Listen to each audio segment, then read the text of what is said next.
Bienvenue sur Africa 24 dans cette nouvelle édition de l'Africa Tonight. Voici les titres de l'actualité.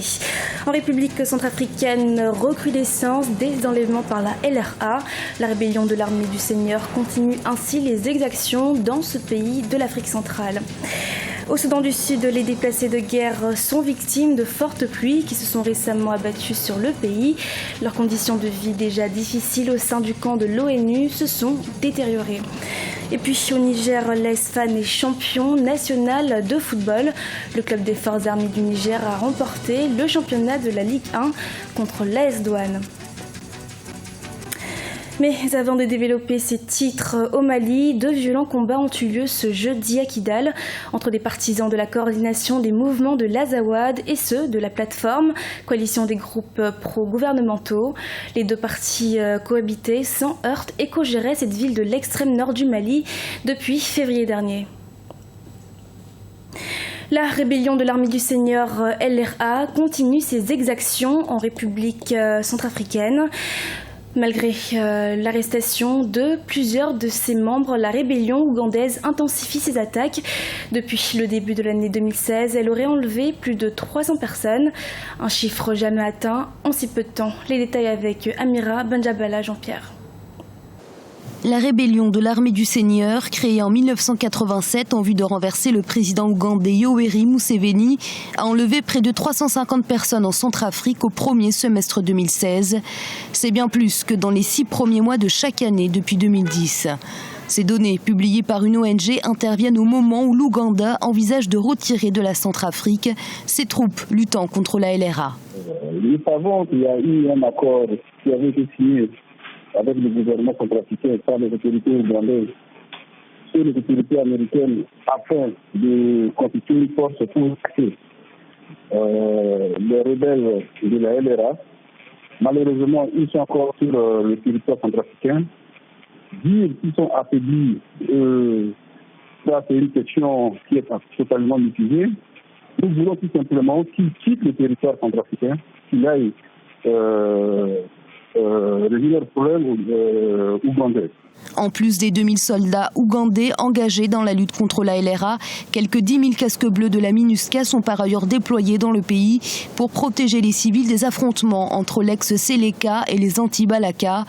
La stabilité sécuritaire reste en effet primordiale pour développer le pays.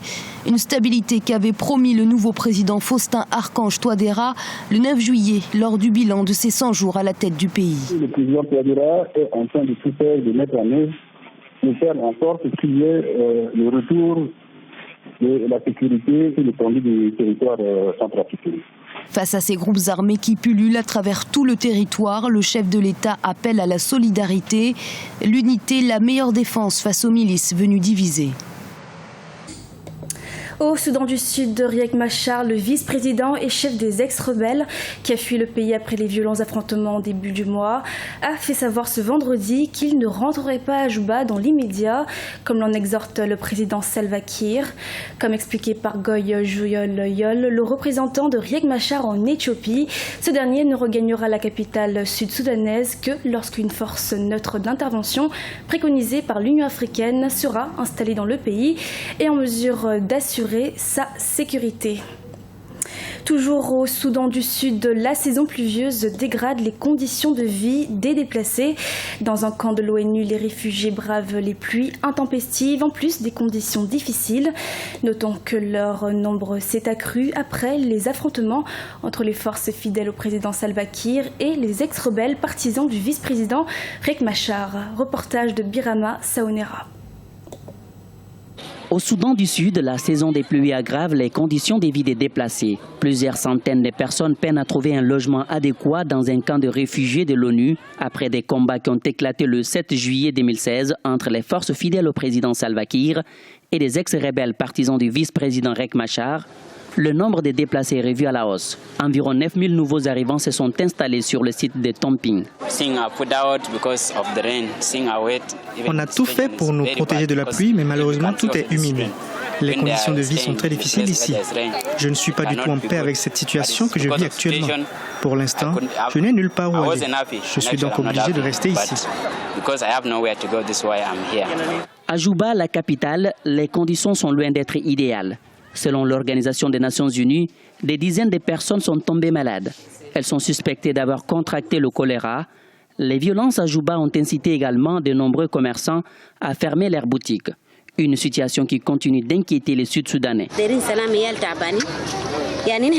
Nous avons besoin de paix parce que les enfants souffrent. Nous étions à l'extérieur du Soudan du Sud, mais c'est pour notre pays que nous sommes rentrés. Quelle que soit la situation, on reste parce que c'est dans notre pays que l'on a des droits. Nous avons honnêtement besoin de paix au Soudan du Sud. Les enfants sont fatigués. Il n'y a pas d'éducation, pas de stabilité, donc nous avons besoin de paix en tant que femmes. Dans ces jeunes États d'Afrique, l'insécurité alimentaire gagne au sud du terrain. Selon un rapport de l'ONU, le Soudan du Sud compte 4,8 millions de personnes à court de nourriture.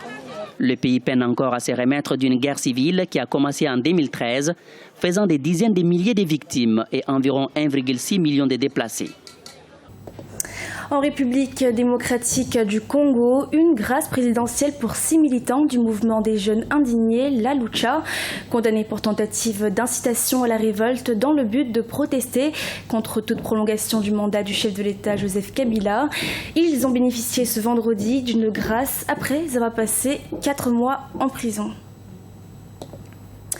L'AS-FAN, l'association sportive des forces armées nigériennes, est sacré champion de football au Niger. Le club des forces armées du Niger a remporté le championnat à 2 journées de la fin de la Ligue 1 en battant l'AS Douane par le score de 2-1. Reportage de notre correspondant au Niger, Sadou Alizi Mokhtar. Le nouveau champion de football du Niger se nomme l'AS-FAN, le club des forces armées nigériennes. À 2 journées de la fin du championnat, l'association sportive des forces armées nigériennes en noir a validé sa suprématie sur les autres clubs en remportant ce duel face à l'association sportive de la douane ce jeudi 21 juillet 2016. L'avant-centre Ardali Abdou ouvre la marque à la 21e minute. Youssouf Amadou lui répond à la 36e minute avant que le même Ardali ne double la mise après la mi-temps. 2-1 ont suffi au club des militaires pour remporter la victoire et par l'occasion le titre de champion 2016 avec 56 points. On a pris les matchs un par un et ce soir c'est que le bonheur. On est champion du Niger, on ne peut qu'être fier. Une conquête du titre qui force l'admiration. Rappelons que l'association sportive des forces armées nigériennes était leader de la première journée à cette 24e journée où elle est sacrée roi du football nigérien. Une victoire dédiée aux frères d'armes, surtout ceux qui sont au front pour sécuriser le pays. Ce titre, ça fait longtemps que nous courons derrière. Ça fait pratiquement 6 ans que nous avions en quête de titre. Et aujourd'hui, c'est chose faite. La saison n'a pas été facile. Ça a été une saison de dur labeur. Nous avons tout fait. Aujourd'hui, grâce aux joueurs, au staff technique, mais également grâce au soutien inconditionnel de notre hiérarchie, nous sommes parvenus à arracher ce titre. La S-FAN va se déplacer pour affronter respectivement pour les 2 derniers matchs du championnat Dankasawa FC de Maradi et Lakokana FC d'Arlit. Des matchs qui ne seront que des formalités pour le champion du Niger. Avant de refermer cette édition, c'est au Rwanda que la 20e édition de l'Afrobasket U18 s'est ouverte ce vendredi 22 juillet jusqu'au 31 juillet prochain. L'édition 2016 de l'Afrobasket U18 regroupe 12 pays qui disputeront les divers matchs du tournoi. Il s'agit de l'Égypte, le tenant du titre, le Mali, l'Algérie, l'Angola, le Burkina Faso, la Côte d'Ivoire, le Gabon, l'Ouganda, la République démocratique du Congo, le Rwanda, la Tunisie et pour terminer le Zimbabwe. C'était le journal de la rédaction. Nous vous remercions de votre fidélité et dans quelques instants une nouvelle édition de l'actualité sur Africa 24.